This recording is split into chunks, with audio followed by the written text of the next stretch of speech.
ನಮಸ್ಕಾರ, ನಾನು ಸುರೇಶ್ ರಾಠೋಡ್. ಮೊನ್ನೆ ಏನು ದಂಡೋತಿ ಗ್ರಾಮದ ಮೊರಾರ್ಜಿ ದೇಸಾಯಿ ಹಾಸ್ಟೆಲ್ನಲ್ಲಿ ಏನು ಮಕ್ಕಳಿಗೆ ವಿಷದ ಆಹಾರವನ್ನು ಸೇವಿಸಿ ಏನು ಅನಾರೋಗ್ಯಕ್ಕೆ ಒಳಗಾಗಿದ್ದರು, ಭಗವಂತವರಿಗೆ ಆರೋಗ್ಯ ಕೊಡಲಿ, ಬೇಗನೆ ಚೇತರಿಸಿ ಅವ್ರು ಮತ್ತೆ ಸ್ಕೂಲಿಗೆ ಹೋಗುವಂಥದ್ದಾಗಲಿ, ಮತ್ತು ಅವ್ರ ತಂದೆ ತಾಯಿಗೂ ಕೂಡ ಶಕ್ತಿ ಕೊಡಲಿ ಅಂತ ನಾನು ಇವತ್ತು ಕೇಳ್ಕೊತೀನಿ ಭಗವಂತನಲ್ಲಿ. ಇಲ್ಲಿನ ಶಾಸಕರಿಗೆ ನಾಚಿಕೆ ಆಗಬೇಕು. ನೀವು ಅರ್ಧ ಶತಮಾನ ಆಯಿತು ಇಲ್ಲಿ ಆಡಳಿತ ಏನು ಮಾಡ್ಕೊಂಡಿದ್ದೀರಿ. ನೀವು ಈ ಕ್ಷೇತ್ರದಲ್ಲಿ ಯಾವ ಡೆವಲಪ್ಮೆಂಟ್ ಮಾಡಿದ್ದೀರಾ, ಯಾವ ಅಭಿವೃದ್ಧಿ ಕೆಲಸಗಳನ್ನು ಮಾಡಿದ್ದೀರಾ? ತಾವು ಅಭಿವೃದ್ಧಿ ಆಗಿದ್ದೀರ ವಿನಃ ಇಲ್ಲಿನ ಜನತೆಗೆ ಏನು ಅಭಿವೃದ್ಧಿ ಮಾಡಿಲ್ಲ. ನೀವು ಒಂದು ಕೈಗಾರಿಕೆಗಳು ತಂದಿಲ್ಲ. ಇಲ್ಲಿನ ಮಕ್ಕಳೆಲ್ಲ ಶಾಲೆ ಓದಿ ಬೇರೆ ಬೇರೆ ಊರುಗಳಿಗೆ, ಸಿಟಿಗಳಿಗೆ ಏನಪ್ಪ ಅಂತಂತಂದರೆ ಗುಳೆ ಹೋಗಿದ್ದಾರೆ. ಇದು ನಾಚಿಕೆ ಆಗಬೇಕು ನಿಮಗೆ. ನೀವು ಬೆಂಗಳೂರಲ್ಲಿ ಓದಿ ನೀವು ಕಲಬುರಗಿಗೆ ಗುಳೆ ಬಂದು ಅಲ್ಲಿ ರಾಜಕೀಯ ಮಾಡಿ ಈ ಜನಗಳನ್ನು ಬಡವನ್ನಾಗಿಟ್ಟು ಅವರಿಗೆ ಏನಪ್ಪ ಅಂತಂದರೆ ದುಡ್ಡು ಕೊಟ್ಟು ಓಟ್ ತಗೊಂಡು ರಿಗ್ಗಿಂಗ್ ಮಾಡಿ ಮೋಸ ಮಾಡಿ ನೀವು ಗೆಲ್ತಾ ಬಂದಿದ್ದೀರಾ. ಈ ಮೋಸದಾಟ ಹೆಚ್ಚಿಗೆ ನಡೆಯೋದಿಲ್ಲ ಖರ್ಗೆ ಸಾಹೇಬ್ರೆ ಆ್ಯಂಡ್ ಫ್ಯಾಮಿಲಿ. ಜನಗಳು ಎಚ್ಚೆತ್ಕೊಂಡಿದ್ದಾರೆ. ಜನಗಳೇನಪ್ಪ ಎಜುಕೇಟೆಡ್ ಆಗಿದ್ದಾರೆ. ಈಗ ನಿಮ್ಮ ಬಗ್ಗೆ ಎಲ್ಲ ಗೊತ್ತಿದೆ. ಜನರು ಈ ಸರ್ತಿ ನಿಮಗೆ ಒಳ್ಳೆಯ ತಕ್ಕಪಾಠ ಕಲಿಸ್ತಾರೆ ಅಲ್ರಿ. ಆ ಶಾಲೆಯಲ್ಲಿ ಓದುವಂಥ ಮಕ್ಕಳ ಮೇಲೆ ಮೇಲ್ಛಾವಣಿ ಬೀಳುವಂಥದ್ದು ಆಗ್ತದೆ. ಪ್ರಬೋಧ್ವ ಅಕಾಡೆಮಿಯಲ್ಲೂ ಕೂಡ ಮೇಲ್ಛಾವಣಿ ಬಿದ್ದು ಕಳಪೆ ಕಾಮಗಾರಿ ಮಾಡೋದೇ ನಿಮ್ಮ ಕೆಲಸ, ದುಡ್ಡು ಹೊಡೆಯೋದೇ ನಿಮ್ಮ ಕೆಲಸ. ಇದಕ್ಕೆ ನೀವು ಜವಾಬ್ದಾರಿ ಹೊಣೆಗಾರ ಅಲ್ವಾ? ಇದಕ್ಕೆ ನೇರವಾಗಿ ಹೊಣೆಗಾರ ನೀವು ತಾನೇ. ನೀವು ಹೊತ್ಕೊಳ್ಳಿ. ಹೌದು, ನಮ್ಮ ತಪ್ಪಿದೆ. ನಿಮಗೆ ಮಾತ್ರ ಈ ಮತದಾರರೇನು ಕ್ಷಮೆ ಮಾಡೋದಿಲ್ಲ. ನಿಮಗೆ ಚಾಕ್ರಿ ಕೊಡ್ತಾರೆ. 3.5 ಲಕ್ಷ ರೂಪಾಯಿ ನಿಮಗೆ ಸ್ಯಾಲ್ರಿ ಕೊಡ್ತಾರೆ, ಸಂಬಳ ಕೊಡ್ತದೆ ಗೌರ್ಮೆಂಟು. ಈ ಕ್ಷೇತ್ರದ ಜನರ ಟ್ಯಾಕ್ಸಿನಿಂದ ಬರುವಂಥ ದುಡ್ಡು ನಿಮ್ಮ ಆಯುಷ್ಯ ಆರಾಮಿಗೆ ಬಳಸ್ಕೊತಾ ಇದ್ದೀರಾ. ಆದರೆ ಜನರ ಜೀವನದಲ್ಲಿ ಏನಾದರೂ ಕಷ್ಟ ಸುಖಗಳನ್ನು ದೂರ ಮಾಡಿದ್ದೀರಾ? ಬೆಲೆ ಏರಿಕೆ ರಾರಾಜಿಸ್ತಾ ಇದೆ. ನೀವು ಬೆಳಿಗ್ಗೆ ಎದ್ದಿದ್ರೆ ಆರ್ ಎಸ್ ಎಸ್ ಅಲ್ರಿ. ನಿಮಗೆ ಆರ್ ಎಸ್ ಎಸ್ ಜಪ ಮಾಡೋಕ್ಕೆ ಏನಾರ ನಿಮಗೆ ಗೌರ್ಮೆಂಟ್ 3.5 ಲಕ್ಷ ಸ್ಯಾಲ್ರಿ ಕೊಡ್ತದೆ. ಚಾಕ್ರಿ ಮಾಡೋಕ್ಕೆ ನಿಮಗೆ ಸ್ಯಾಲ್ರಿ ಕೊಡ್ತದೆ ರೀ ಪ್ರಿಯಾಂಕ್ ಖರ್ಗೆ ಅವರೇ. ಅದ್ರ ಜೊತೆಗೆ 75,000 ರೂಪಾಯಿ ಟ್ರಾವೆಲ್ ಅಲವೆನ್ಸ್ ಕೊಡ್ತದೆ. ಓಡಾಡಿ ಜನಗಳದ್ದು ಏನು ಕಷ್ಟಗಳು ನಡೀತಾ ಇದ್ದಾವೆ.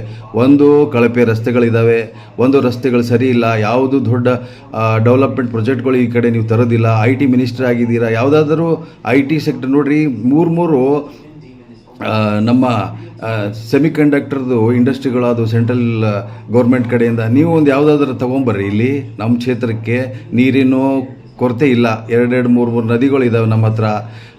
ನೀವು ಅಲ್ಲಿ ಒಂದು ದೊಡ್ಡ ಇಂಡಸ್ಟ್ರಿ ತಂದು ಅಲ್ಲಿನ ಜನಗಳಿಗೆ, ಆ ಜನರ ಮಕ್ಕಳಿಗೆ ಏನಪ್ಪ ಅಂದರೆ ಉದ್ಯೋಗ ಕೊಡುವಂಥದ್ದು ಆಗಬೇಕು. ನೀವು ಅಂತಂದರೆ ರಾಜಕೀಯ ಮಾಡಿಕೊಂಡು ಸರ್ಕಾರ ದುರ್ಬಳಕೆ ಮಾಡಿಕೊಂಡು ನೀವು ಗೃಹ ಸಚಿವರಾಗಿದ್ದೀರಿ. ನಿಮ್ಮ ಕ್ಷೇತ್ರದಲ್ಲಿ ಎಷ್ಟು ಕೊಲೆ ಸುಲಿಗೆಗಳಾಗ್ತಾ ಇದ್ದಾವೆ ಅದರ ಮೇಲೆ ತಡೆ ಮಾಡೋದು ಬಿಟ್ಬಿಟ್ಟು ಬೇರೆಯವ್ರ ಬಗ್ಗೆ ಬೇರೆಯವ್ರು ಅದು ಆಗಿದೆ ಇದು ಆಗಿದೆ. ರಾಮ ಮಂದಿರದ್ದು ಹೇಳ್ತೀರಿ ನೀವು. ರಾಮ ಮಂದಿರದ್ದು ಏನು ರೀ ದುಡ್ಡು ಹೋಯಿತು? ರಾಮ ಮಂದಿರಕ್ಕೆ 1 ರೂಪಾಯಿ ದೇಣಿಗೆ ಏನಾದ್ರು ಕೊಟ್ಟಿದ್ದೀರಾ? ಕೊಟ್ಟಿಲ್ಲ. ಅದ್ರ ಬಗ್ಗೆ ಏನು ರೀ ನಿಮಗೆ ನೈತಿಕತೆ? ನಿಮ್ಮ ಟ್ರಸ್ಟಲ್ಲಿ ಏನೇನು ದುರಾಡಳಿತ ನಡೀತಾ ಇದೆ ನಿಮ್ಗೆ ಗೊತ್ತಿದೆಯಾ? ಯಾವತ್ತಾದರೂ ಬುದ್ಧ ಮಂದಿರದ ಟ್ರಸ್ಟಲ್ಲಿ ಏನಾರ ಲೆಕ್ಕಾಚಾರ ಕೊಟ್ಟಿದ್ದೀರಾ? ಅದನ್ನು ಮಾತಾಡಿದರೆ ನಿಮ್ಗೆ ಉರಿದು ಹೋಗುತ್ತೆ. ಕೇಳ್ತಾರೆ ಒಂದಿನ ನಿಮಗೆ ಜನಗಳು, ಕೇಳ್ತಾರೆ. ಪ್ರಶ್ನೆ ಅವ್ರ ಮನಸ್ಸಲ್ಲಿ ಇರ್ತದೆ. ಆದರೆ ಕೆಲವರು ಧ್ವನಿ ಎತ್ತಲಿಕ್ಕೆ ಹೆದರ್ತಾರೆ. ಯಾಕಂತಂದರೆ ನೀವು ಅವ್ರ ಮೇಲೆ ಕೇಸ್ಗಳು ಹಾಕ್ತೀರಿ, ನಿಮ್ಮ ಚೇಲಾಗಳ ಕಡೆಯಿಂದ ವಧೆ ಕೊಡಿಸ್ತೀರಿ, ಹೆದರಿಸ್ತೀರಿ ಅಂತ ಹೆದರಿ ನಿಮಗೇನಪ್ಪ ಅಂತಂದರೆ ಅವರು ಧ್ವನಿ ಎತ್ತದ್ದು ನಿಲ್ಲಿಸಿದ್ದಾರೆ. ಆದರೆ ಕಾಲ ಬಂದಿದೆ, ಎಲ್ಲರೂ ಧ್ವನಿ ಎತ್ತಾರೆ, ಒಂದಾಗ್ತಾರೆ. ನೀವು ಈ ರಿಯಾಕ್ಟಿವ್ ಪಾಲಿಟಿಕ್ಸ್ ಬಿಟ್ಟು ಪ್ರೊಆಕ್ಟಿವ್ ಪಾಲಿಟಿಕ್ಸ್ ಮಾಡಿ ಜನಗಳ ಅಭಿವೃದ್ಧಿ ಮಾಡಿ ಕೆಲಸ ಮಾತಾಡ್ತದ್ರಿ.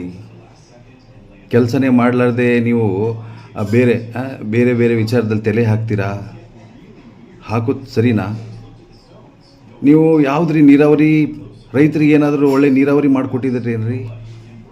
ಮಾಡಿಲ್ಲ. ಡ್ಯಾಮ್ಗಳು ಕಟ್ಕೊಂಡಿದ್ದಾರೆ. ನೀರಿನ ವ್ಯವಸ್ಥೆನೂ ಇಲ್ಲ ರೀ. ಕಲ್ಮಶವಾದ ನೀರುಗಳು ಕುಡಿತಾ ಇದ್ದಾರೆ.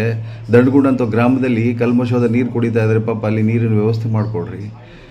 ನಮ್ಮ ಪ್ರಧಾನಮಂತ್ರಿಯವರು ಜಲ್ ಜೀವನ್ ಮಿಷನ್ ಅಡಿಯಲ್ಲಿ ಎಲ್ಲರಿಗೂ ಶುದ್ಧವಾದ ಕುಡಿಯುವ ನೀರಿನ ವ್ಯವಸ್ಥೆ ಮಾಡಿದರೆ ಅದನ್ನು ಕೂಡ ಕರೆಕ್ಟಾಗಿ ನೀವು ಅದನ್ನು ಇಂಪ್ಲಿಮೆಂಟ್ ಮಾಡಿಲ್ಲ ನಿಮ್ಮ ಕ್ಷೇತ್ರದಲ್ಲಿ. ಒಂದು ಸರ್ತಿ ಹೋಗಿ ಅಡ್ಡಾಡಿ ನೋಡಿರಿ ಪ್ರಿಯಾಂಕ್ ಖರ್ಗೆ ಅವರೇ. ಬೇರೆಯವರಿಗೆ ಎದ್ದು ನಿಂತು ಮಾತಾಡಿ ಅದರ ಅಕೌಂಟ್ ಕೊಡಿ ಇದರ ಅಕೌಂಟ್ ಕೊಡಿ. ನಿಮ್ಮ ಅಕೌಂಟ್ ಯಾರು ಕೇಳಬೇಕು? ನಾವು ತಾನೇ ಕೇಳಬೇಕು. ಆನ್ಸರ್ ಕೊಡಿ ಇದಕ್ಕೆ. ಈ ವಿಷಪ್ರಾಸವಾದ ಆಹಾರವನ್ನು ಸೇವನೆ ಮಾಡಿ ಮಕ್ಕಳಿಗೆ ಅನಾರೋಗ್ಯ ಆಯಿತು, ಇದಕ್ಕೆ ನೀವೇ ತಾನೇ ಜವಾಬ್ದಾರಿ. ನಿಮ್ಮ ತಂದೆ ತಾನೇ ಜವಾಬ್ದಾರಿ, MP ಸಾಹೇಬ್ರ ತಾನೇ ಜವಾಬ್ದಾರಿ, ಇವಕ್ಕೆಲ್ಲ ನೀವು ತಾನೇ ಹೊಣೆಗಾರರು. ಇದಕ್ಕೆ ಯಾಕೆ ಅಕೌಂಟಬಿಲಿಟಿ ಬೇಡ?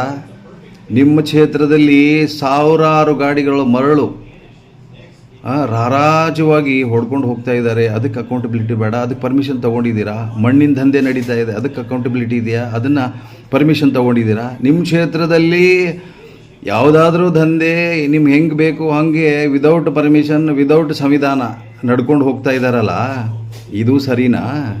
ಬೇರೆಯವ್ರ ಬಗ್ಗೆ, ನಿಮ್ಮ ಬಗ್ಗೆ ಬಂದಾಗ ಸಂವಿಧಾನ ಅಂತ ಚೀರಾಡ್ತೀರಿ. ನಿಮ್ಮ ಕ್ಷೇತ್ರದಲ್ಲಿ ಸಂವಿಧಾನ ಬೇಡವಾ? ಯಾಕೆ ನಿಮ್ಮದೇ ತೊಗಲಕ್ ಆಡಳಿತ ನಡಿಬೇಕು, ಬೇರೆ ಕಡೆ ಎಲ್ಲ ಸಂವಿಧಾನದ ಆಡಳಿತ ನಡಿಬೇಕಾ?